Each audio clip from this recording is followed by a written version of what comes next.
The day before I left for college on the other side of the country, I decided to bite the bullet and say goodbye to Alara Vance. Why bite the bullet? Because I've been secretly in love with her for years, and every time I saw that frosty, untouchable face of hers, I felt like a mouse in a snake pit, barely able to breathe. She was our campus's resident ice queen, and true to form, her expression was as remote as a polar ice cap. She just asked me which university I was heading to, and when I said it, she was already turning to leave. Her back was so final, so dismissive, it was like I was just some random guy on the street. I bit my lip so hard I nearly drew blood, tucking the goodbye gift I brought behind my back. My stomach was doing flips. If she shot me down, I want the ground to swallow me whole. And then, out of nowhere, my world glitched. A stream of text, like live comments on a video, started scrolling across my vision. DUD, Leo, confess already. She's crazy about you. If you don't do it now, you'll regret it for the rest of your life. LMAO, she's fronting so hard, acts all cold and aloof to his face, then goes home and cries in her pillow all night. It's a whole tragic Pinterest board scene. Wait, isn't this the part where she gets so devastated that he's leaving that she follows him across the country and holds him hostage? This has dark romance written all over it. Pure love is about to turn into forced love. Grab your popcorn. People, the show's about to start. The wall of text scrolling in front of my eyes was so jarring, I almost thought I'd lost my mind. On pure instinct, I yelled out her name.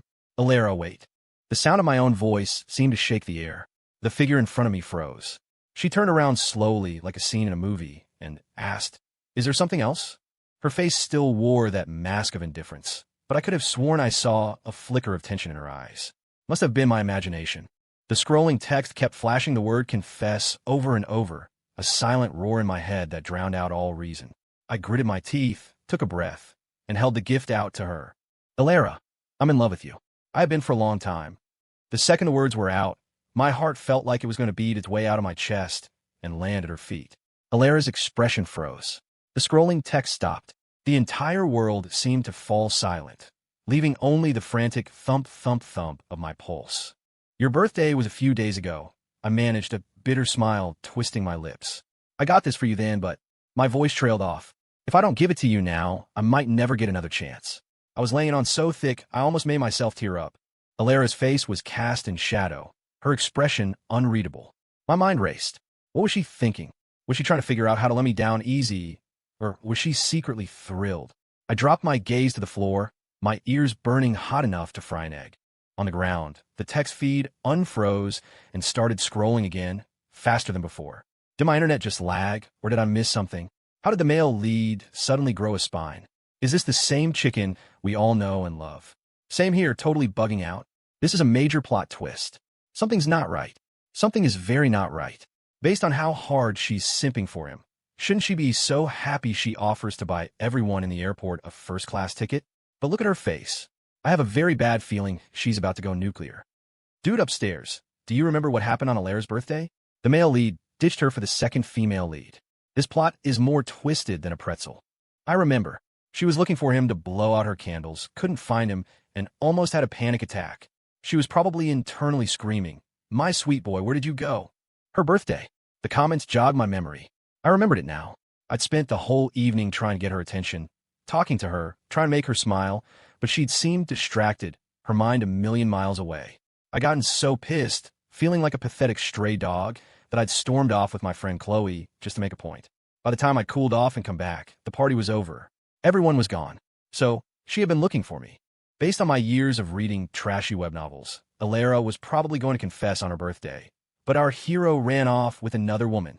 This is the perfect setup for a grovel fest. You're not wrong. I saw her blowing up heart-shaped balloons herself. Like 20 of them. She'd stuffed a necklace inside each one. My God, I'm so single. Tisk, what a pure soul. If I were the male lead, I'd be proposing on the spot. My head snapped up. I stared at Alara. She was just staring back, her expression unreadable, like I was some strange creature she'd never seen before. After a long moment, she let out a short, mocking laugh. You love me? How are you going to prove it? Leo, she repeated, her voice laced with ice. How exactly are you going to prove you love me? That laugh was like a tiny, sharp knife twisting in my gut. Any trace of vulnerability or hope I'd felt moments before evaporated with her two cold questions. I took a sharp, deep breath, my anger flaring, and glared at her. She met my gaze without flinching, as if I were a complete stranger. All right, folks, show's over. The plot is about to get back on track. Imprisonment and forced love. Buckle up, it's about to get bumpy. I was about to spin on my heel and walk away, but seeing the feed predict my exact move made me hesitate. It was like two little demons were fighting on my shoulders, one screaming leave and the other whispering stay. My eyes found their way back to Alara's face. It was a beautiful porcelain-pale face with long, almond-shaped eyes that tilted up at the corners, giving her an almost classical, ethereal look. Maybe the scrolling text was getting to me, but I could have sworn the delicate skin around her eyes was tinged with a faint, lovely red, like the edge of sunset. I sighed, took 2 steps forward, and tilted my head up. In that moment, we were so close I could feel the warmth of her breath, smell the faint, intoxicating scent of her perfume. She looked down at me, her dark eyes reflecting my own nervous image back at myself. Steeling myself with a silent, desperate pep talk, I surged forward and kissed her. Her lips were cool, soft, and trembling slightly. I had zero experience in this department. I just sort of pressed my lips against hers and froze, unsure of what came next. I was stuck there, a deer in the headlights, suddenly aware of the thunderous, frantic beat of her heart against my chest. There was no sound of breathing. She'd forgotten to breathe, too. After what felt like an eternity, she jerked back a step, her expression a mix of shock and confusion. "What do you think you're doing?" Her face was completely flushed. Being so pale, the color bloomed on her skin that much faster, a delicate pink spreading down her neck and disappearing into her collar. She looked like a ripe apple. My mood finally lifted. I grinned at her. "You wanted proof that I love you. Is this enough?" Or, I was feeling bold now. I stepped forward again, cupped her face in my hands, and planted a loud, smacking kiss right on her lips. "How about that?" The sound echoed slightly in the quiet terminal. "If you still don't believe me, I can rip up my plane ticket right now," I said, my voice softening as I wrapped my arms around her neck. "I'll follow you wherever you go, for as long as it takes for you to believe me." I was pouring my heart out, and damn if I wasn't moved by my own performance. But before the words had even fully settled, Alara ripped my hand from her neck and shoved me back, her voice a furious roar. "Leo, have you lost your mind?" The shout was so loud it felt like it physically shook me. Her push sent me staggering backward, and I barely caught my balance. I stared at her, completely stunned. The atmosphere had plummeted from a tentative high to a crushing low in seconds. And there he goes. She's just going to keep pushing him away until he's gone. Then she'll spend the night crying and begging for him to come back. Leo finally worked up the courage to confess, and this is what she does. She's destined to die alone. The comments hit a little too close to home. I clenched my jaw, fighting back the hot sting of tears. I'm a man, damn it. I'm not going to cry. She, however, seemed completely oblivious, her voice still dripping with ice. "Leo, are you that obsessed with Chloe Miller? So obsessed that you'd put on this whole show for me, just so you could stay here with her?" I looked up bewildered. The tears I'd been fighting betrayed me, spilling down my cheeks like a broken dam. Whoa, what the hell? Where did she even get that idea? My brain just short-circuited. Wait, she thinks he confessed to her, so he could stay in the country and secretly be with the second female lead? That's a galaxy brain-level leap in logic. And then what? Alara pressed on coldly. "You stay here, date me, and hook up with Chloe on the side? After that, do you plan on marrying me while you cheat on me with her? Leo, do you have any sense of basic decency? You're a bigger disappointment than I could have ever imagined." Her face, which had been flushed a moment ago, was now pale with rage, her expression darker than a thundercloud. That is a next-level paranoid thought process. I have no words. I feel like I'm watching a soap opera. Okay, hold up. For anyone who forgot, it was Alara who secretly told Leo's parents that he was dating some trashy girl after her birthday, which is why his parents are shipping him off to college across the country in the first place. Her thinking this way actually makes a sick kind of sense. This girl is seriously manipulative. I need a minute. This plot is too damn complicated. What a dark, twisted soul. Seriously messed up. I want to send the author a box of angry bees. My eyes scanned the scrolling text. So that's what happened. Alara was the reason my parents were suddenly throwing me on a plane. The anger from her rejection mixed with the fury of this new betrayal, and the combined rage washed over me, obliterating all rational thought. "Believe whatever the hell you want." I snarl, my voice raw. "Who wants to be in love with a manipulative backstabber like you anyway? You think I can't live without you?" I threw the gift box I was still clutching onto the ground with all my might. Then I turned and stalked away, feeling like an enraged bull. And we're back to square one. This is a mess. So it looks like we're getting that kidnapping plot after all. I can't wait to see what happens next. Wait, what is she doing? What is Alara doing? Something big is about to happen. Leo, you idiot, turn around. There's a surprise waiting for you. Eslen, turn around. You're going to miss your chance at true love. Of course, I didn't turn around. I ignored the frantic scrolling of the feed because my vision was blurred with tears that I couldn't wipe away fast enough. I felt like a kid who'd been abandoned by the entire world. Liar. They were all liars. What was all that crap about Alara being in love with me? If she loved me, would she yell at me like that? Would she accuse me of something so insane? I was starting to think she didn't just dislike me. She actively hated me. Sending me away was just her way of getting rid of me for good. I scrubbed my eyes and walked through the security gate, my shoulders slumped in defeat. Why is Alara still crouching down? Is she having second thoughts? Leo's gift must be broken. It looked like it was made of glass or something. Guess that gift is officially toast. Was that what the feed wanted me to see? That she picked up the gift I threw? I considered it for a second, but I didn't turn back. I just grabbed my jacket and trudged toward the boarding gate, my feet feeling like they were made of lead. Something's wrong. Alara's having a heart attack. Someone call 911. My head whipped around. Through the glass partition, I saw her. Where I had been standing just moments before, a crumpled white figure was curled up on the floor. It was Alara. Her face was as white as a sheet. Her hand was still clenched tightly around the gift I'd given her, a bracelet. But the beads had shattered, scattering across the floor. The broken pieces had sliced into her palm, and blood was staining the polished airport tiles. A strangled cry escaped my lips. I tried to run back toward her, but a security agent stepped in my way, blocking my path. Through the glass, I watched helplessly as a crowd swarmed around her. A moment later, someone appeared with a wheelchair, and they rushed her away. The entire time, her hand never loosened its grip on the broken, blood-soaked bracelet that was cutting into her skin. Seeing her disappear from view, I finally came back to my senses. The TSA agent was looking at me with pity. "Sir, if you want to go back into the main terminal, you can use the exit over there," she said gently. "No," I mumbled to myself, wiping the last of the tears from my face. "There's no point. She doesn't believe I love her anyway." A heavy weight settled in my chest, and I felt like I couldn't breathe. The 5-hour flight to Los Angeles passed in a blur of fitful sleep. The whole time, the comment feed kept up a steady stream of conversation. From a scrolling text, I started to piece things together. First, if my life with Alara was a novel, it was apparently destined to be a tragedy. In this story, I was some arrogant rich kid, in love with Alara but constantly hurt by her coldness. To protect my ego, I would always pretend to be close with my friend, Chloe Miller. I winced. Before all this, I had, in fact, used Chloe to make Alara jealous more times than I could count. Every time Alara gave me the cold shoulder, I dragged Chloe over to wherever she was, trying to send the message that I had plenty of other options. Chloe, for her part, always seemed happy to play along. Honestly, I'd always thought that loving someone meant being good to them, buying them things they liked, sharing good news with them first. So, I figured Alara's icy demeanor all these years meant she didn't like me at all, and probably even found me annoying. But according to the feed, Alara was practically insane with love for me. It was Chloe, they said, who didn't actually like me.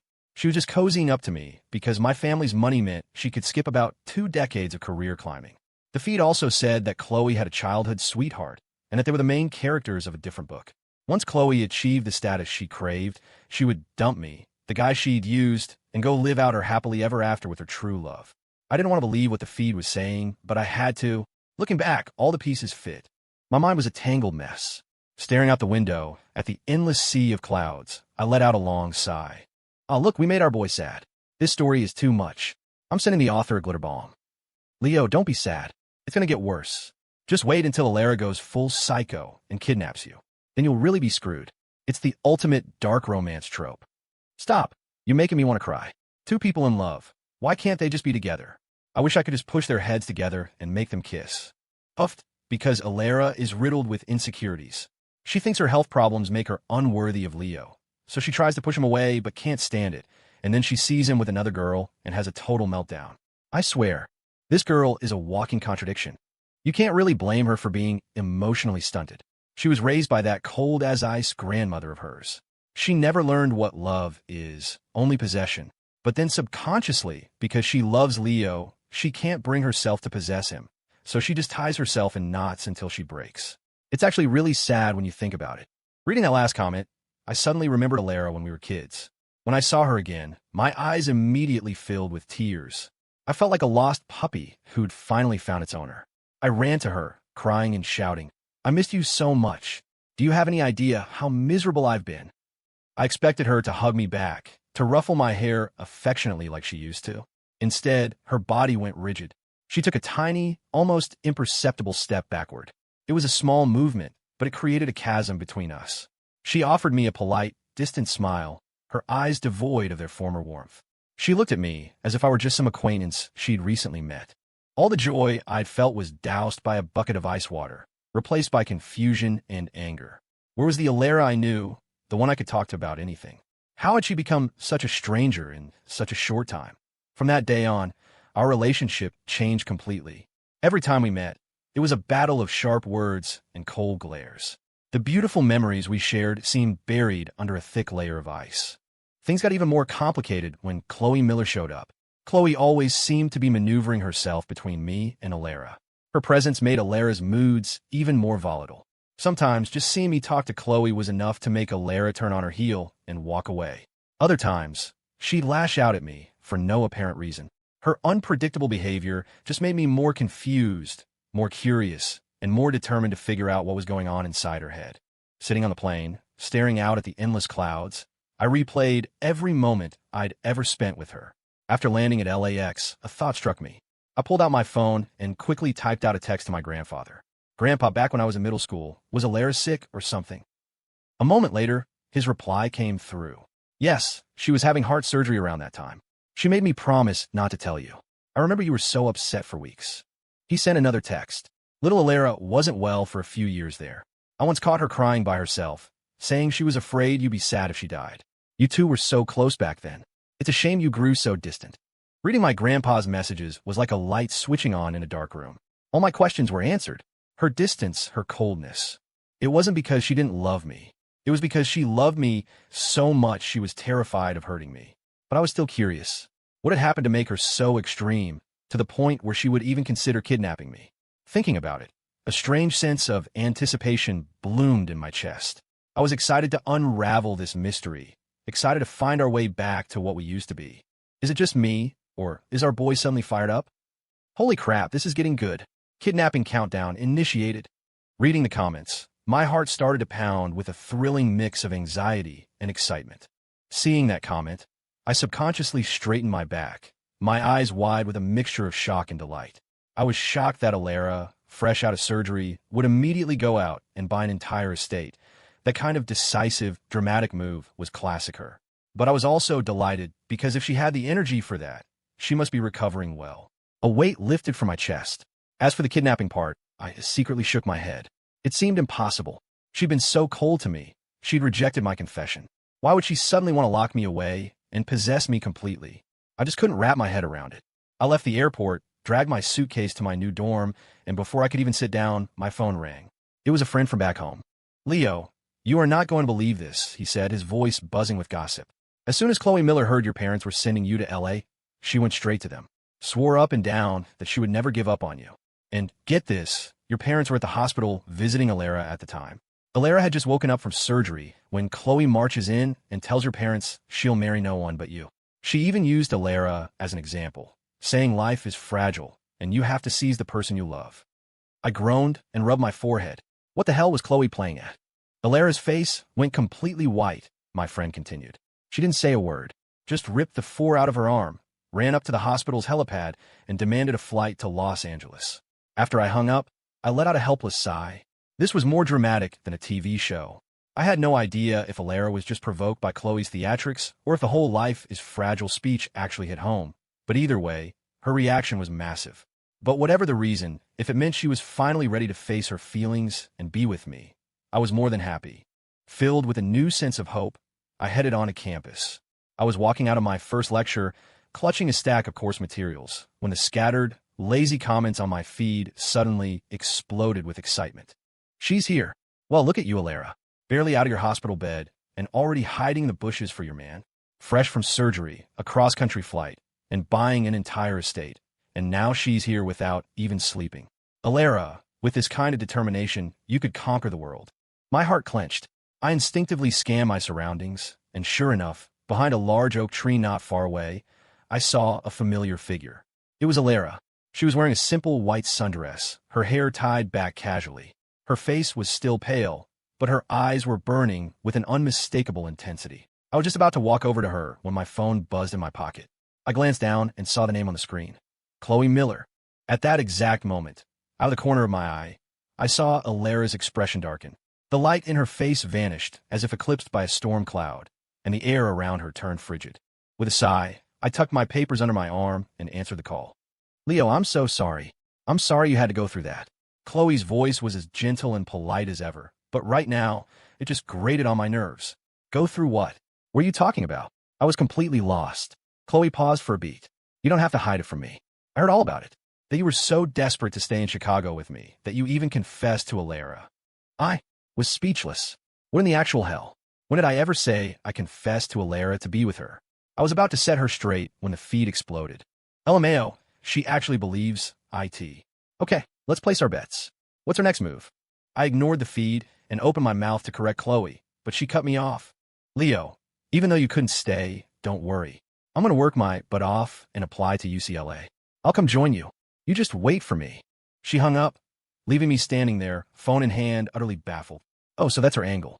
Anyone want to bet the broke girl is going to expect Leo to pay her tuition and living expenses once she gets to LA? I only came here for you, after all. Wait, I have a question. Is Alara close enough to hear what Leo's saying on the phone? No way. She's not Superman. Of course not. But I feel like she heard everything. Look at her face. The comment made me snap my head up and look back toward the tree. Alara's face was ashen, her eyes deep and dark, blazing with a cold, terrifying fury. HLY. Shit. What's happening? Is Alara bugging Leo's phone? I've been wanting to say this for a while. Back on her birthday, the way she found Leo with Chloe was way too perfect. It was like she had a tracker on him. To the last two commenters, you must be new here. Alara has had tech on Leo since he got his first iPhone. Tracking, monitoring, you name it. She probably knows his heart rate, blood pressure, and sleep quality in real time. Whoa, that's next level creepy. Reading that, I was too stunned to speak. I thought back over everything, and suddenly, so many things made a terrifying kind of sense. The way she always seemed to show up whenever I was with Chloe. The way she sometimes seemed to know things I'd only said in private messages. Could be true. Had she been monitoring me this whole time? The thought sent a jolt through me, a strange cocktail of shock, and, bizarrely, a profound sense of being loved. I was shocked by her insanity, but I was moved by how much she clearly cared. At that moment, I knew for sure. She really did love me, to the point of madness. The feed was still scrolling frantically, a cascade of text flying past my eyes. Creepy? Better than Chloe, who just uses him for his money and then acts like she's too good for a rich kid with no other ambition. Please, being wanted by her isn't exactly a prize. I wasn't paying attention to the feed anymore. I was lost in the overwhelming realization that was crashing over me. Alara loved me, and that love was so intense, so all-consuming, that it had driven her to do something this insane. I stared at her, and I felt a hot rush of blood surge through my veins, my heart pounding in my chest with an emotion so powerful I couldn't name it. I couldn't stop myself. I started walking toward her, my entire world narrowing until she was the only thing in it. I was so focused on her that I completely forgot I was walking down a flight of stairs. Watch out! Just as my foot missed a step and I started to pitch forward, a hand shot out and grabbed my arm, steadying me. I looked over, startled, and saw a girl with blonde hair and a concerned smile. She was a classmate from the lecture I just left. I followed her gaze to where Alara was standing. Her face was etched with worry, her eyes locked on me. In that split second, I thought I saw a lifetime of fear and care for me reflected in her gaze. Hey, it's you, the girl said brightly. I saw you in class. We're in the same lecture, right? Before she could say another word, I saw the color drain from Alara's face. She pressed her lips together into a thin, tight line, as if suppressing a wave of pain, then turned to leave. Crap. She must think the girl who helped me was the one I was in love with. My heart hammered in my chest. I quickly mumbled a thank you to the blonde girl and took off after Alara's retreating figure. Alara, don't go, I yelled, my voice echoing across the quad. Her back stiffened, but she didn't stop. I broke into a run, catching up to her in a few long strides. I grabbed her arms, panting for breath. You came all this way to see me. Why are you running away without saying a word? She frowned, tried to pull her arm free. Who said? I cut her off by yanking up her sleeve. There, on her pale wrist, was the bracelet, its light purple beads now perfectly rest-strung, a silent testament to the bond between us. "If you don't love me, why are you wearing the bracelet I gave you?" I demanded, staring into her eyes, searching for the truth. She looked down at my hand, gripping her wrist, and fell silent. I pressed my advantage. "I remember breaking the strand yesterday. How is it perfectly fixed already? Did you stay up all night repairing it?" Elara still said nothing, but a faint blush crept up her neck and dusted her cheeks, beautiful and shy. I knew she was about to break. Suddenly, she clenched her jaw as if making a monumental decision. Her gaze met mine, hot and intense. "Yes, fine," she burst out. "I love you. I'm practically insane over you. What are you going to do about it?" Her sudden, raw confession left me breathless and flustered. I opened my mouth, but no words came out. Seeing my silence, she asked sharply, "What's wrong? Cat got your tongue? Weren't you the one saying you loved me? Do you want to come see my house in L.A.?" The feed, which had been buzzing with opinions, went completely still for a second before erupting into a tidal wave of text. The house in L.A., the mansion, the 800-acre estate in the middle of nowhere. Kidnapping. The basement. WEV finally reached this point. Elara Vance has officially gone full psycho. As I watched the feed go wild, I felt a strange thrill run through me, like I was about to embark on the adventure of a lifetime. I narrowed my eyes and gave her a slow, deliberate smile. "Sure," I teased. "You're inviting me to your place? I'd be delighted." With a grin, I slid into the passenger seat of her car. She got in behind the wheel, her hands gripping the steering wheel so tightly her knuckles went white. But she didn't start the engine. I glanced over at her, about to ask what was wrong, when she slumped back against the seat, all the fight seeming to go out of her. Her voice was small, laced with defeat. "Never mind. Just get out." And there it is. She's backing down again. At the end of the day, she can't bring herself to actually imprison him. I wasn't about to let her off the hook. I just stared at her, pretending to be offended. "Elara, are you messing with me?" I slapped the stack of papers on my lap for emphasis, hoping to needle her into action. Her eyes flickered to the papers, and the fire in them reignited. "Leo," she said, her voice suddenly low and dangerous. "You chose this." The engine roared to life, and the sports car shot forward like an arrow released from a bow, leaving the city lights of Los Angeles shrinking in the rearview mirror. We sped along winding roads, twisting and turning through the dark hills until, finally, I saw it. The legendary estate. It was situated on a vast expanse of land, surrounded by nothing but rolling fields and dense woods. They weren't kidding. There wasn't another soul for miles. "Is the garden professionally designed?" "These are all my favorite flowers," I said, leaning in close to her, my voice filled with genuine delight. She made a soft sound in her throat, barely audible, but I caught the flicker of pride on her face. "I love it. Thank you," I said. Then I straightened up and quickly pressed a kiss to her cheek. It was a light touch, but it was enough to make her entire face flush a deep, beautiful crimson. The obsessive, crazed look in her eyes softened, replaced by something clear and shy. She looked like a girl experiencing her first crush. I took her hand, and we walked toward the main house like a couple deeply in love. The master bedroom had huge floor-to-ceiling windows, and sunlight streamed through the sheer curtains, painting golden patches on the floor. The curtains were a light lavender, bathing the entire room in my favorite color. I smiled at her, deliberately provocative. "Is this my bedroom?" She started to nod, but I cut her off. "Or, is it our bedroom?" Her face went from pink to scarlet in a heartbeat. She was so flustered she could barely speak. How can you be so? I couldn't help myself. I pulled her into my arms and kissed her again. It started sweet and tender, gentle exploration, but it quickly deepened, our breath catching, a spark igniting between us. We learned, without needing words, how to open up to each other, how to let the world fall away until it was just the two of us. My hand instinctively went to her back, stroking it gently, as if soothing a frightened kitten. A soft, desperate gasp escaped her throat, a sound that shot straight to my heart and sent my pulse racing. But before I could do anything more, she seemed to be startled by her own sound. Her body went rigid, frozen in my arms. Her face, already flushed, turned a shade of red, so deep it looked like it might spontaneously combust. Then, with a sudden burst of strength, she broke free from my embrace and scrambled away, her retreat as panicked and clumsy as a startled deer. I watched her go with a fond smile, making no move to follow. I knew she needed a moment to process this sudden intimacy to calm the storm inside her. That was fine. I had all the time in the world. We had the rest of our lives to figure this out together. Is it just me, or has Leo gotten a lot more confident? Probably because Ilera finally confessed. A warmth spread through my chest as I read the comments. These faceless strangers, communicating through scrolling text, had become my unlikely support system. Their encouragement had given me the strength to navigate this twisted, complicated journey. I wouldn't have been so certain of Ilera's love without them. I have faith. Leo and Ilera are going to make it. Hey, did you guys read the original ending? The one where Leo gets dumped by that toxic witch Chloe and is super depressed, and Ilera, who can't communicate for shit, just kidnaps him.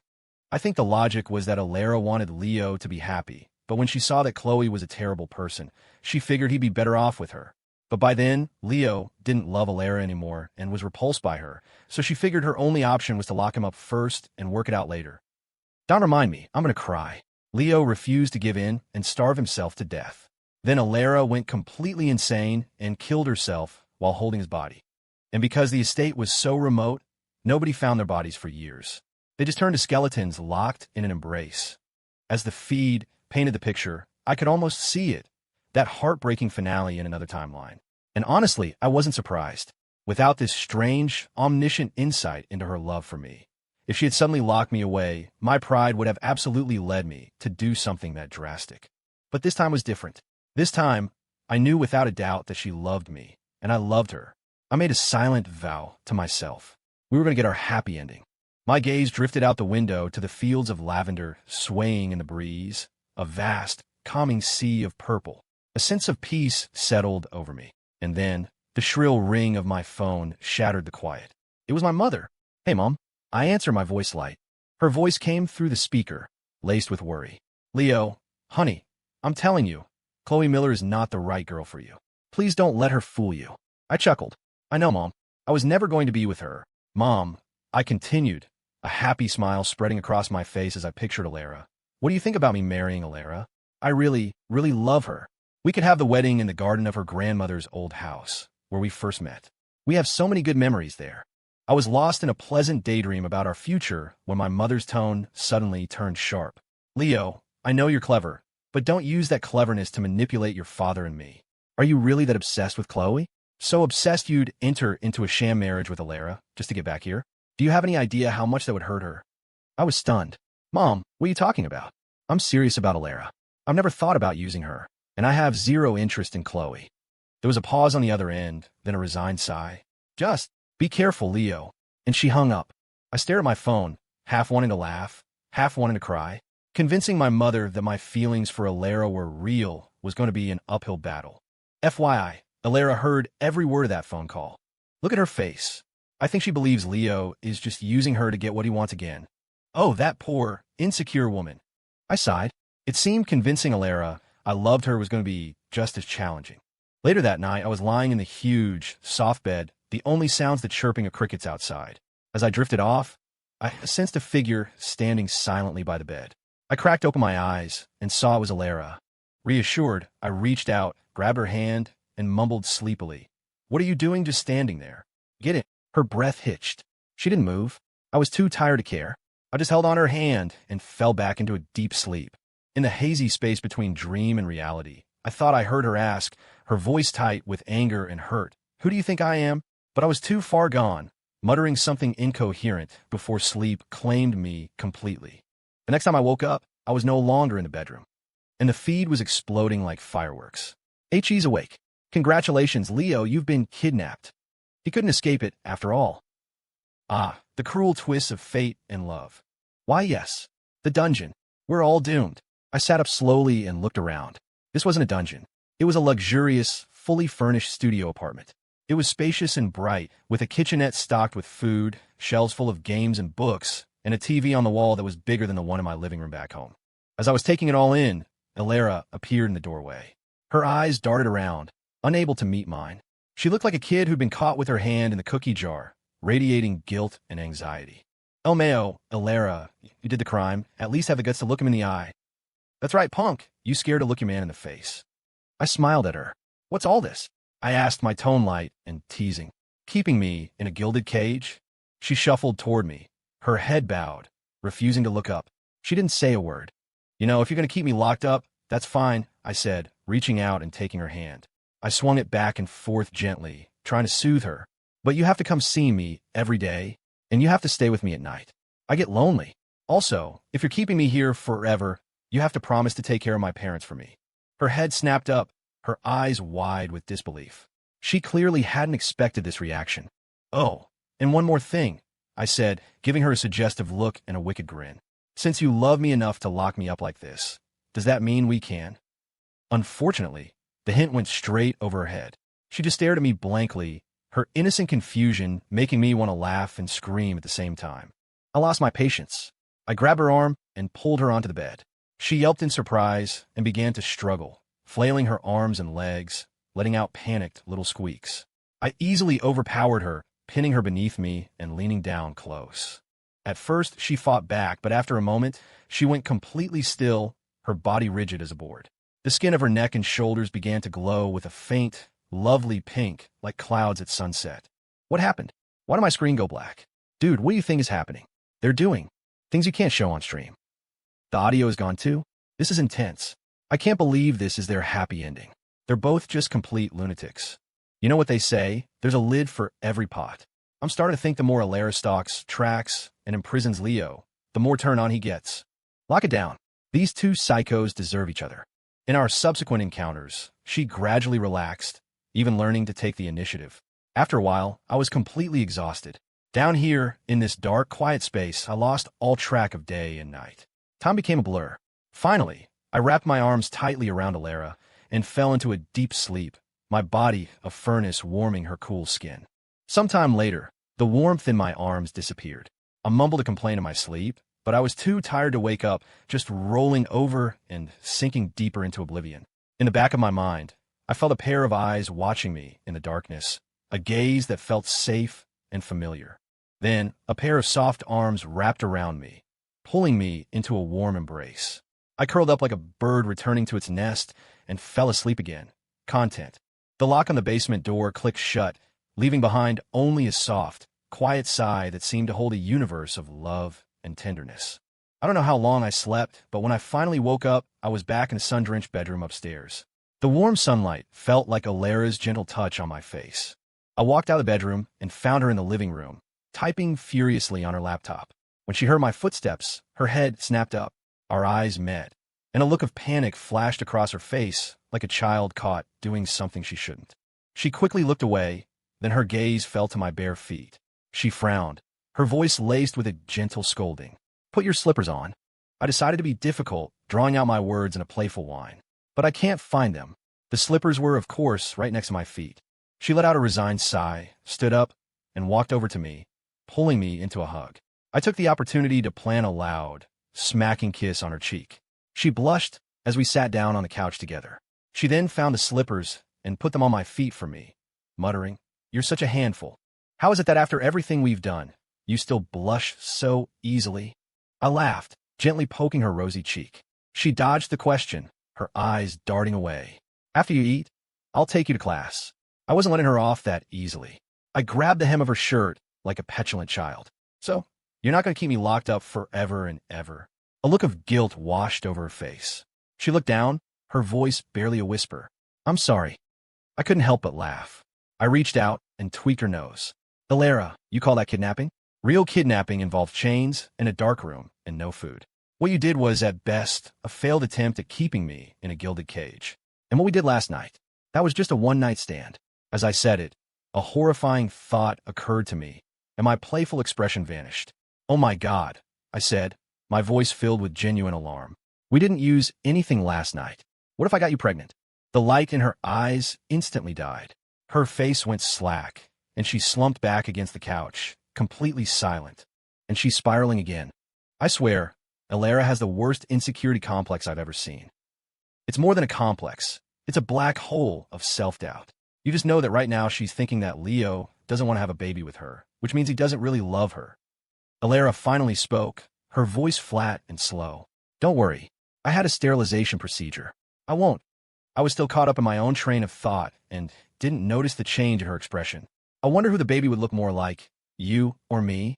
I mused. Then my brain caught up with what she just said. Wait, you did what? I stared at her, my eyes wide with disbelief, as if she'd just started speaking an alien language. I was shocked. She was shocked that I was shocked. You would want me to be the mother of your child? Alara asked, her voice trembling with a fragile, cautious hope. I almost laughed out of sheer frustration. I reached out and flicked her forehead gently. So after all the times I've told you I love you, not a single one actually sunk in? Her eyes immediately filled with tears, and her lower lip began to tremble. Like a child who'd been terribly wronged, she threw her arms around me and sobbed. So you really do love me. And there she goes, crying again. Our tragic heroine, Alara. She never disappoints. I gently pushed her back, holding her by the shoulders. Hang on a second, I said seriously. Why on earth would you get sterilized? Alara looked uncomfortable, her eyes avoiding mine. I didn't want you to have a baby so young, Leo, she mumbled. You shouldn't have to be a father so early. I wanted more time with just the two of us. And I was afraid my body. Her voice trailed off, the last few words nearly inaudible. This is incredibly moving. Compared to that other idiot girl, don't even compare them. They're not even in the same universe. Wait a minute. Correct me if I'm wrong. But did she get sterilized before they even got together? Back when she wasn't even sure he loved her? Watson, you've stumbled upon a critical clue. Holmes, you've discovered a Watsonian point. Takes a sharp, shaky breath, my God. These two are a perfectly matched pair of absolute lunatics. I was torn between feeling deeply moved and wanting to laugh at the absurdity of it all. I pulled her face close to mine and kissed her softly. Okay, I said, then we'll get married first, and we'll wait a few years before we have kids. How's that sound? The light returned to her eyes, making them sparkle. She nodded vigorously, a stuffy MHM escaping her. Our wedding didn't happen right away. We waited until I finished my school year. Throughout that time, Alara shadowed me like a devoted puppy, terrified that someone else might snatch me away. The wedding was huge. Alara finally got her wish. She could hold my hand in front of everyone and proudly introduce me as her husband. Her face was radiant with a happiness that outshone the sun. She clung to my arm, refusing to let go for even a second. I felt the same, a sweet contentment filling my heart as I looked at her. I was the luckiest man in the world.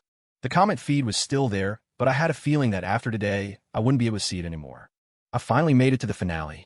I'm feeling a little sad and empty now. Post-wedding domestic life. I need to see it. Forget it. It would definitely be too spicy for us to see. Wait, am I seeing things? Is it the evil witch over there? I see her too. What the hell is she doing here? Chloe Miller? I turned my head and saw her walking toward us, her usually sweet and elegant face twisted into an ugly, jealous sneer. She marched right up to me and demanded, Leo, are they forcing you to do this? Did they make you marry this sick woman just to keep us apart? Show some respect for my wife. I snapped, my voice cold and hard. Chloe grabbed my wrist, her nails digging into my skin. I don't believe you actually love her. Guests started murmuring, their heads turning toward the commotion like a flock of startled birds. I tried to shake her off, but she clung to me like a leech.